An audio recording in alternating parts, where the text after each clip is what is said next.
and we have seen that what will be the effect of temperature on the states of matter, means solid, liquid and gases.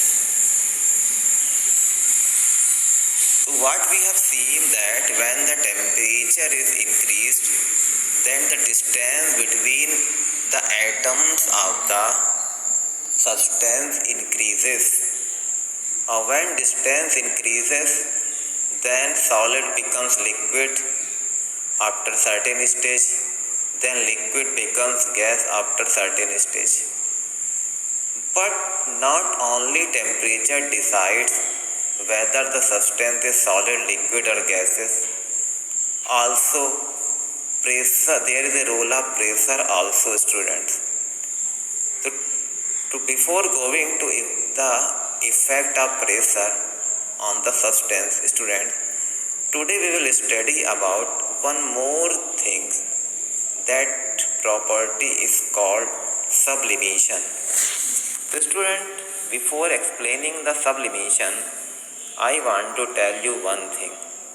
See one diagram which is given in your book. In one flask which is kept just upward down position, mean upside down stage, it is kept on the stand. माने upside down means उल्टा करके रखा गया है. तो inverted state you can also that is kept in inverted state. तो देख रहे हो कि फ्लास्क रखा है इन्वर्टेड फनेल. फ्लास्क बोल रहे हैं, फनेल एक्चुअल में इसका नाम है, इन्वर्टेड फनेल. और it is covering the camphor. Camphor means होता है, ये अपन बोलते हैं ना, कपूर बोलते हैं, या अमोनियम क्लोराइड, दोनों में से किसी एक को तुम स्टूडेंट इसमें रख सकते हो. अब स्टूडेंट क्या होता है कि जैसे ही तुमने इसमें कपूर को, कैम्फर को रखा, और टॉप पे देखो, the mouth of this funnel, the mouth of this funnel is close by cotton. That is also called cotton plug. Plug means to cover something. So there is a cotton plug at the other end of this funnel. So what you will observe when you start heating this ammonium chloride या camphor को, camphor या ammonium chloride को बच्चों जब हम heat करते हैं तो क्या होता है, कैम्फर जैसे अभी तक पढ़ते आ रहे कि जैसे आइस को जब हम हीट करते हैं तो आइस क्या होता है, पहले लिक्विड बदलता है फिर गैस में.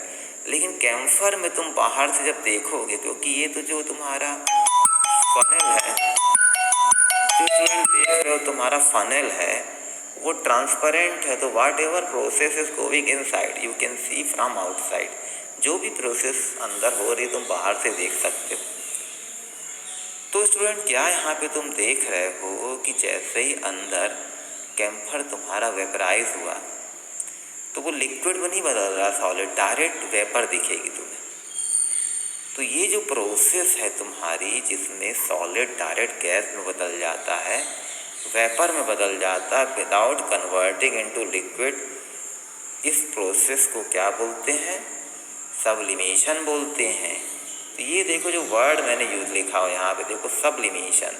तो बुक एनसीईआरटी के देखो, इसमें क्या लिख रहे हो, the change of state directly from solid to gas without changing into liquid state is called sublimation. तो ये जो प्रोसेस होती है तुम्हारी, जो कन्वर्सन होता है सॉलिड का लिक्विड में विदाउट कन्वर्टिंग, सॉलिड का सॉरी गैस में without converting into liquid is called sublimation. इसको हम क्या बोलते हैं बच्चों, सब्लिमेशन बोलते हैं. अब इसके बाद हम आते हैं effect of change of pressure.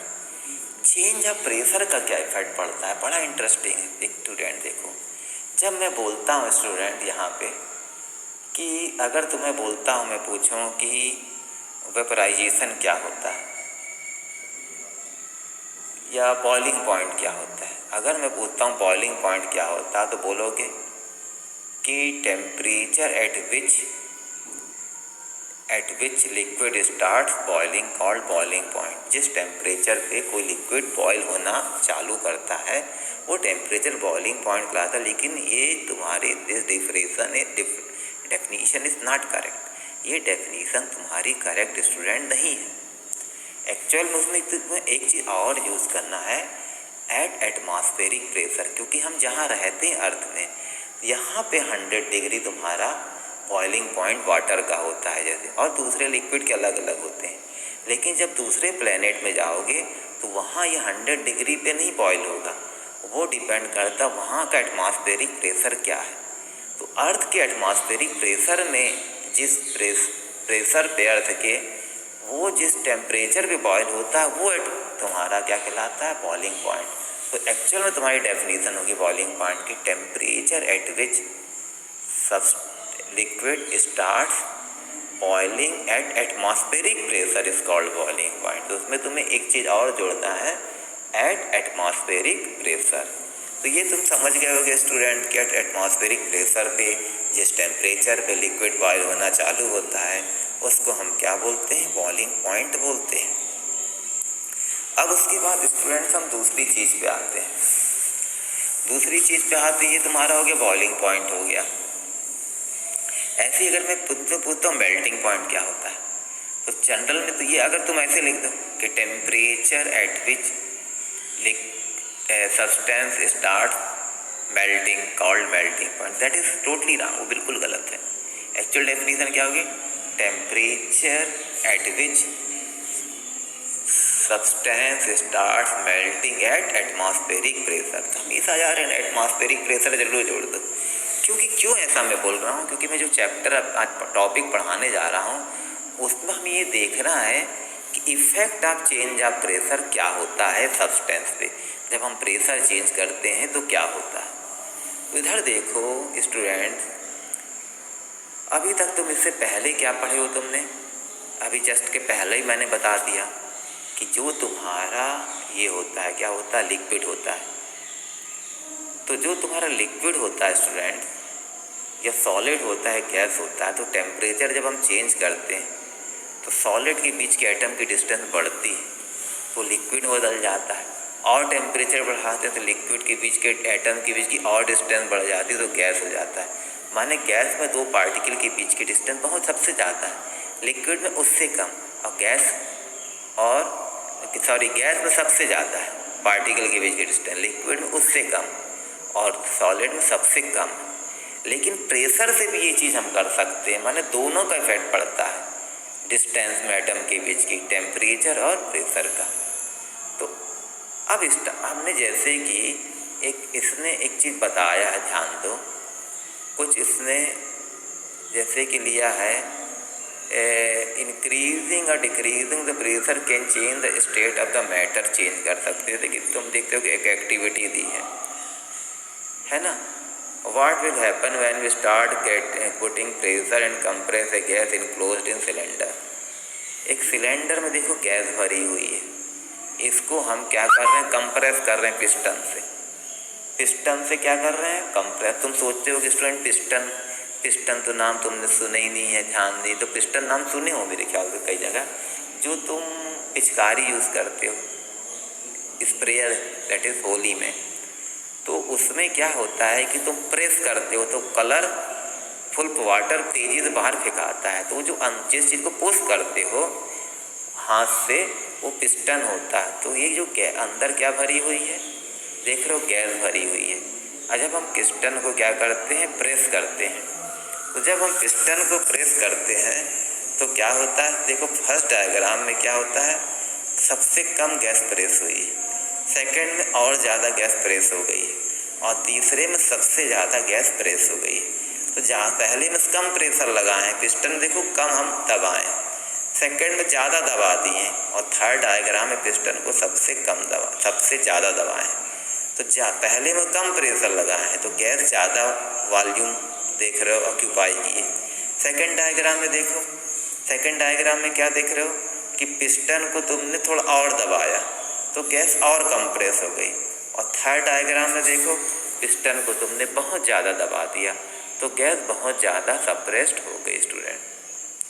तो मेरा कहने का यहाँ मतलब ये है स्टूडेंट्स, ये जो माने एटम के बीच की डिस्टेंस पहले केस में सबसे दूर दूर है, दूसरे में उससे कम आ गए और तीसरे में सबसे पास आ गए गैस के एटम या मॉलिक्यूल।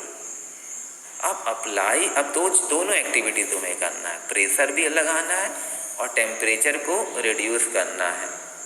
तो हम गैस को लिक्विफाई कर सकते हैं, लिक्विड बदल सकते हैं। तुम सोच रहे होगे बड़ा स्ट्रेंथ वाली चीज़ है कि गैस को लिक्विड में कैसे बदल दोगे। तो गैस को लिक्विड में बदलने के लिए हम क्या करते हैं, उस पर प्रेशर लगाते हैं और उसमें क्या करते हैं, टेम्परेचर को कम करना पड़ता है। माने प्रेशर बढ़ाना है और टेम्परेचर को कम करना है, क्योंकि लिक्विड बनाना है। गैस को, उसके एटम के बीच के डिस्टेंस को कम करना है। तो कम करने के लिए क्या करोगे, दबाते हैं ना कोई चीज़ को तो पास आती है, तो प्रेशर लगाते हैं। और टेम्परेचर कम करने पे भी चीज़ें पास आती हैं। तो प्रेशर बढ़ाना है और तुम्हें टेम्परेचर लो करना है। तो have you heard of solid carbon dioxide? क्या तुमने सॉलिड कार्बन डाइऑक्साइड के बारे में पढ़ा है? It is stored under high pressure. ये हाई प्रेशर में स्टोर रहती है कार्बन डाइऑक्साइड। तो जो तुम्हारी जो कार्बन डाइऑक्साइड होती है स्टूडेंट्स है, वो स्टोर्ड रहती है हाई प्रेशर में।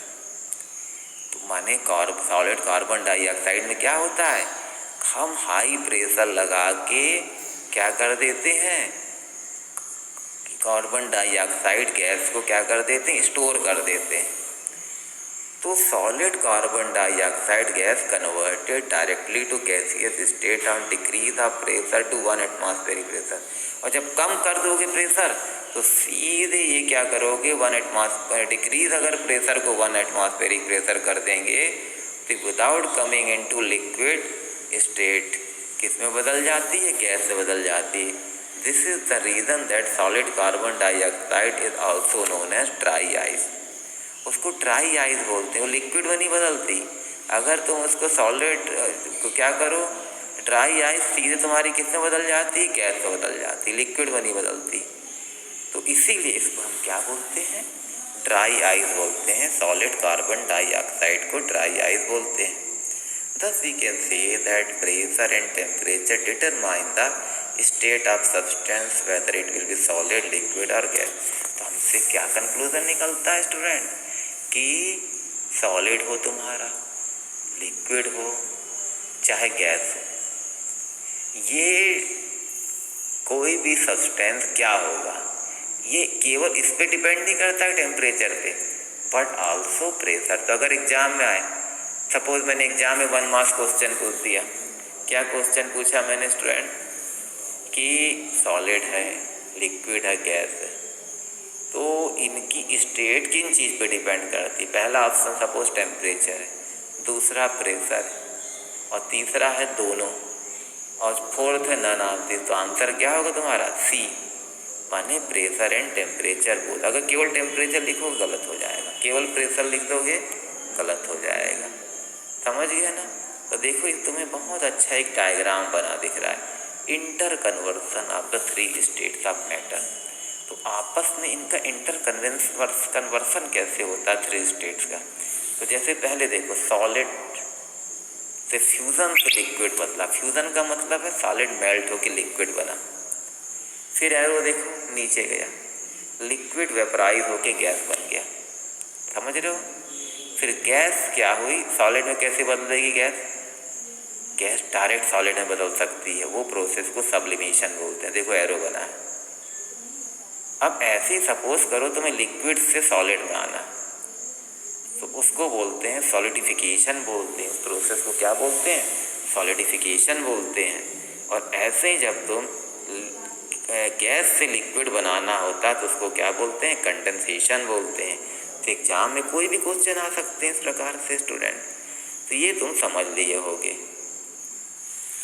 अच्छा, अब हम आगे आते हैं स्टूडेंट्स। यहाँ तक तुम्हें बता दिया कि effect of change of pressure क्या, कैसे इफेक्ट पड़ते हैं। नेक्स्ट इसका है एवेपोरेशन होता है स्टूडेंट, बहुत इंपॉर्टेंट प्रॉपर्टी है। To always need to heat और change pressure for changing the state of matter. हमेशा क्या बोलता है कि गर्म करने, हीट देने की या चेंज एंड प्रेशर करने की ज़रूरत होती स्टेट ऑफ मैटर की। Can you quote some example from everyday life where change of state from liquid to vapor state place without the liquid reaching the boiling point? क्या हम ऐसा पा सकते हैं स्टेट चेंज ऑफ स्टेट हो जाए, liquid से vapour state takes place without liquid reaching to boiling point? माने नेचर में कभी ऐसा देखे हो कि लिक्विड डायरेक्ट चला जाए, किस में बन जाए, गैस में बदल जाए, वेपर में बदल जाए, और विदाउट बॉइलिंग पॉइंट, माने बॉइलिंग पॉइंट नहीं आए, माने 100 डिग्री नहीं आए, पानी उड़ जाए, कभी ऐसा? यस। कब ये होता है? देखो, water when left uncovered slowly changes into vapour. अगर वाटर को तुम खुला छोड़ दो नदी में, देखो तो उसमें पानी की वेपर बनते जाती है, जबकि तुम देखते हो कि नहाने जाते हो तो उबलता तो नहीं, 100 डिग्री तो नहीं आता। तो कभी इस बारे में सोचना है तुम्हें। ऐसे ही जो तुम्हारे वेट क्लोथ्स रहते हैं ड्राई अप हो जाते हैं, जो गीले कपड़े ड्राई अप हो जाते हैं, तो क्या उनका टेम्परेचर 100 डिग्री पहुंचता है? नहीं पहुंचता। वी नो दैट, इसका रीज़न बता रहा, देखो, particles of matters are always moving और नेवर एट रेस्ट। जो पार्टिकल जो रहते हैं मैटर की, वो हमेशा मूव करते हैं, ये नहीं सोचो कि रेस्ट में है। At a temperature in any gas, liquid और solid, this are particles, they are particle different amounts of kinetic energy. जो गैस हुआ, लिक्विड हुआ, सॉलिड हुआ, तो उनमें जो पार्टिकल्स होते हैं स्टूडेंट, उनमें कुछ काइनेटिक एनर्जी होती है अपने आप। माने भले हम उनको गर्म भी नहीं करें, शुरू में सब में होती है पार्टिकल्स में कुछ ना कुछ काइनेटिक एनर्जी, और is able to break away from the force of attraction of other particles and converted into vapour. तो जैसे तुम्हारा कपड़ा सूखने को रख दिया वेट क्लॉथ, तो उसके जो पानी चारों तरफ है उसमें वेट क्लॉथ में, उसके पार्टिकल तुम्हें दिख नहीं रहे हैं, लेकिन वो थोड़े बहुत मूव कर रहे हैं। अब मूव कोई चीज़ करती है तो उसमें कौन सी एनर्जी होती है? काइनेटिक एनर्जी होती है। तो वो मूव कर रहे हैं, अब उनको थोड़ी और एनर्जी दे दो बाहर से, तो वो दो पार्टिकल्स एक दूसरे से जो जुड़े हुए हैं फोर्स ऑफ अट्रैक्शन, तो हट जाएगा और वेपर में बदल जाएंगे। तो इसीलिए क्या होता है कि this phenomenon of change of liquid into vapour at any temperature below it's boiling point is called evaporation कहलाता है। तो एवेपोरेशन क्या हो गया? Change of liquid into vapour, change of liquid into vapour below it's boiling point is called evaporation. माने boiling point पे नहीं, अगर बॉइलिंग पॉइंट पे लिख दोगे तो गलत हो जाएगा। एवोपरेशन क्या होता है कि change of liquid into vapour below boiling point is called evaporation. अब स्टूडेंट्स के बाद देखो फैक्टर्स अफेक्टिंग एवेपोरेशन। आखिर कौन कौन से फैक्टर एवेपोरेशन को अफेक्ट करते हैं? तो जैसे उसने क्या लिया है, तुम्हें 5 मिलीलीटर वाटर ले लो टेस्ट ट्यूब में। टेस्ट ट्यूब देखे होगे स्कूल, कभी बड़े बच्चे प्रैक्टिकल करते रहे होंगे, टेस्ट ट्यूब देखे होगे लैब में। फिर एक 5 millilitre of water low open China dish में। जो बर्तन होते हैं ना घर में, ऐसे प्लेट, उसी को चाइना डिश भी बोलते हैं। तो 5 millilitre water open China dish में ले लो, और एक टेस्ट ट्यूब बंद टाइप थोड़ी रहती है, माने बंद नहीं टोटल रहती है, लेकिन थोड़ा कंस्ट्रक्टेड रहती है। और एक लेना है 5 मिलीलीटर वाटर, फिर ओपन चाइना डिश में ले लो, और इसको रख दो किसी शेल्फ में रख दो, अलमारी में, कप बोर्ड में रख दो। Record the temperature, record the time, record the room temperature, record the time और day taken for evaporation process. अब कितने दिन में उनके वाटर एवेपोरेट हो रहे हैं, अब चेक करो। कौन सी 3 चीज़ों का तुम्हें चेक करना, वाटर कब एवेपोरेट हो रहा है? पहला, पानी किस में रखा था? टेस्ट ट्यूब में।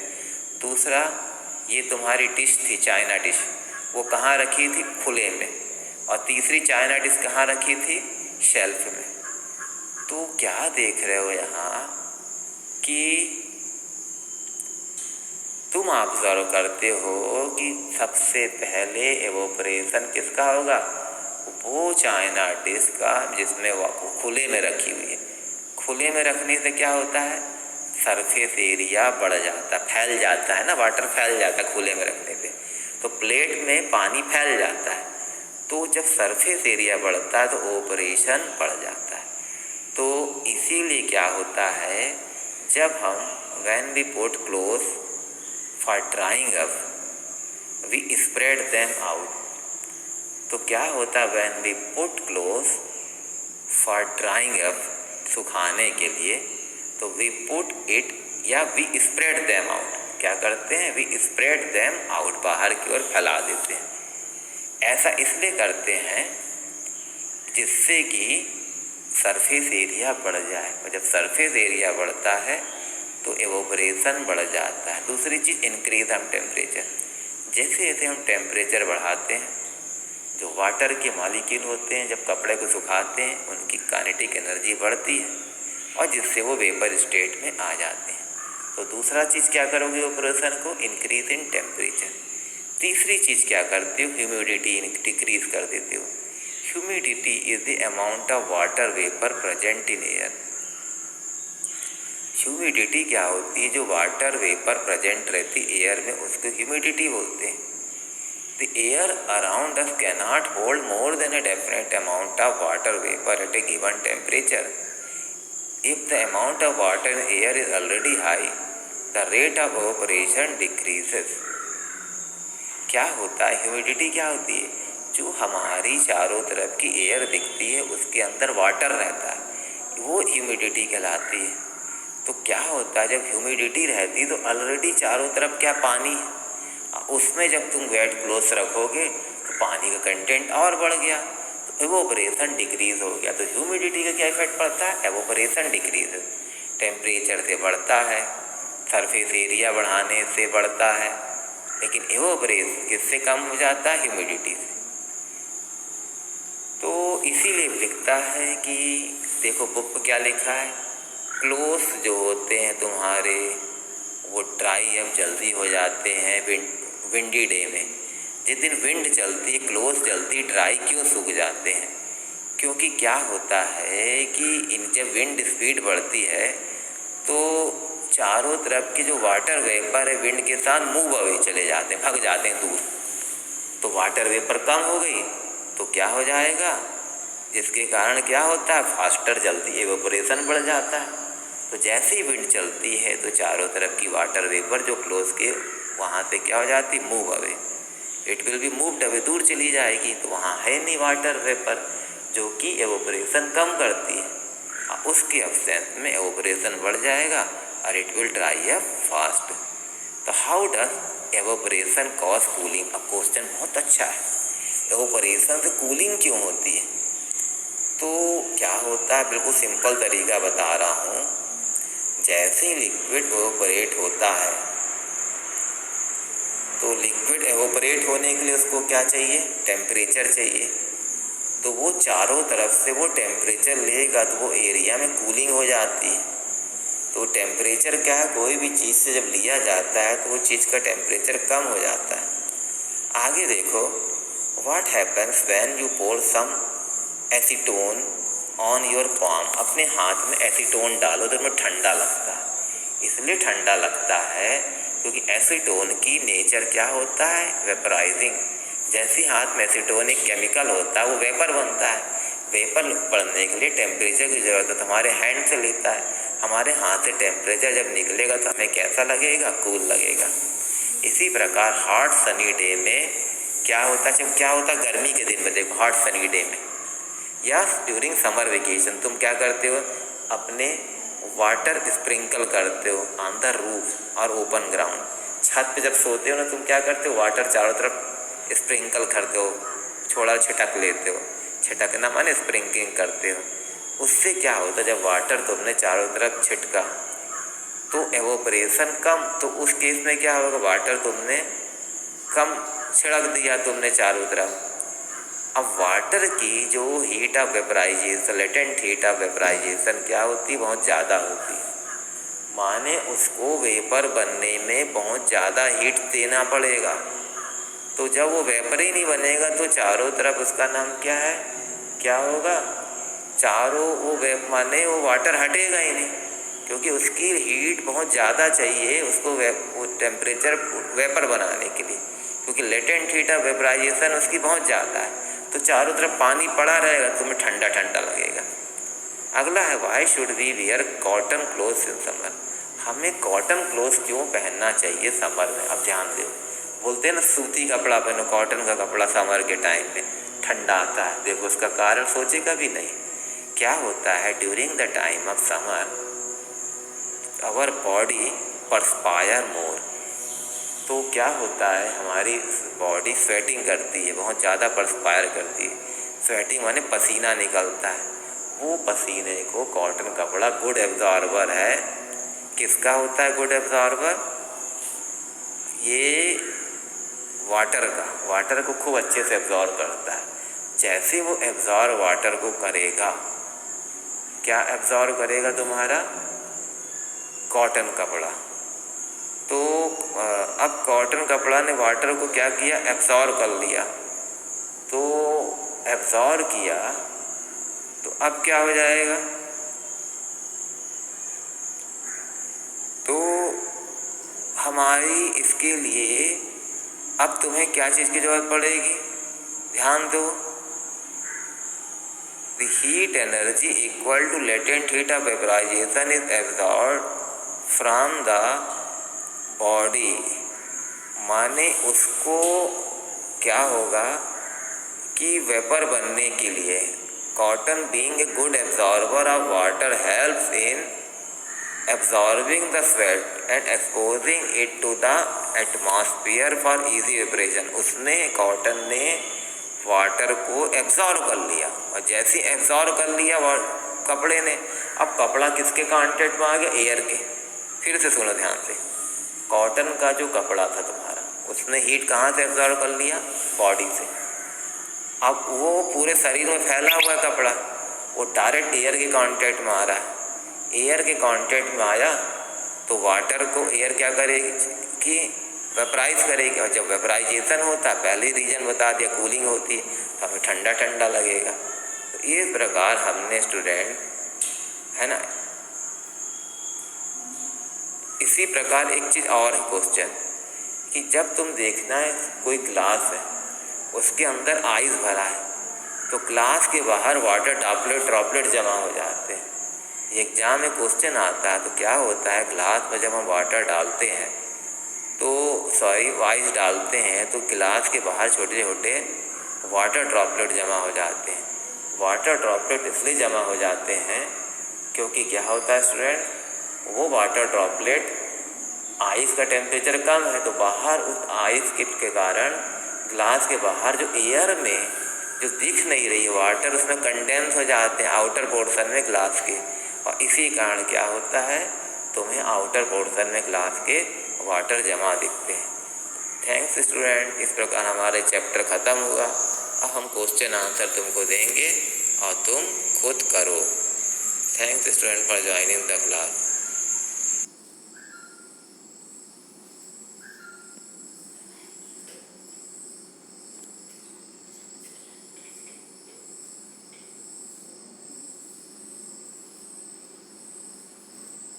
कहते मुझे ये रिकॉर्डर हो गया, बंद कर दिया। रिकॉर्डेड बाय रिकॉर्डर, ये अब जाएगा रीट्राई। अच्छा पुराना रीट्राई लिखा, तो मैंने रिकॉर्ड कर दी, कहाँ रिकॉर्डिंग हुई? रिकॉर्डिंग जाके रिकॉर्डर में सेव हुई होगी, इसमें सेव जाएगी क्या तुम्हारे? रिकॉर्डर में हुई होगी। जैसे वही काम करते रहते हो, उसी हाँ ठीक है, इससे किए तो रिकॉर्डर में हुआ, वहीं था जहाँ। कंफ्यूज क्यों होते हो? एक तो बता दी तो हल्ला मचा दी, ये तो पुराना बता दिए हुई ना। ये रिकॉर्डर में सेव हुई है ये।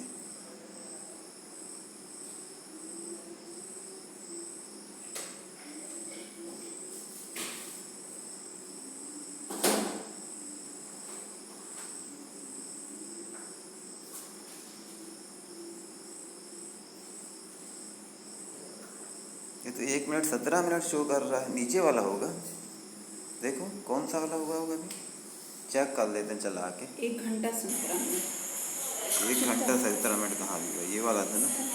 ये तो कितना कम टाइम बता कहाँ यार, 28 मिनट और इतना सेकंड दिखा रहा है। देख रहे इसमें कितना दिख रहा है। देखो ये वाला था ना, कितना 3.7 MB, यही वाला। 1 मिनट 17 मिनट बता रहा था। कहाँ 1 मिनट 17 मिनट? 1:17। हाँ तो ये वाला नहीं होगा ना, ये दिखा रहा है 27। ये वाला होगा स्टूडेंट नोटिफिकेशन है तो वो 9 का था, ये वाला था ऐसा। डियर स्टूडेंट्स, तो हट गया था क्या? अब तुम जानो नहीं था यार। ना, वहाँ तो बना तो यही था ना। देखो चेक कर लेते कितना आया, यही तो समझा रहा था मैं। देख लेते हैं। ये कैसे शो रहा है। अच्छा ये तो नहीं हो पाया था, फिर मैंने किया था उसका, दोबारा किया होंगे, उसी में आ गया, उसी के देख लेते कि नहीं गया था ना। रिकॉर्डेड बाय एफ रिकॉर्डर लिख रहा है ये। नहीं इसमें 9 थे, इसी में कर दिए थे ना अपन ने, ये इसी के ऊपर कर दिए थे, है ना। अब ये भेजना, इसको फिर इसको सेव करना पड़ेगा क्या? नहीं, कैसे जाएगा ये?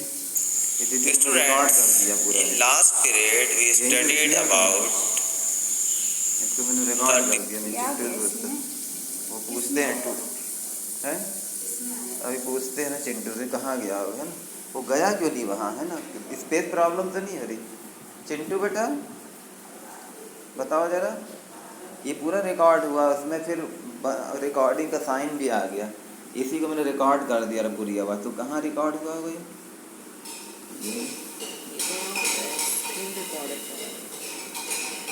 एफ रिकॉर्डर पे तो नहीं दिखा रहा है वो। देखो ये देखो, ये नहीं तो 1 मिनट वो बहुत देर जाओ, पहले वो किया फिर उसके बाद फिर से किया था दोबारा बंद करके। हाँ ये तो नहीं 31 54 ये वाला नीचे वाला नहीं।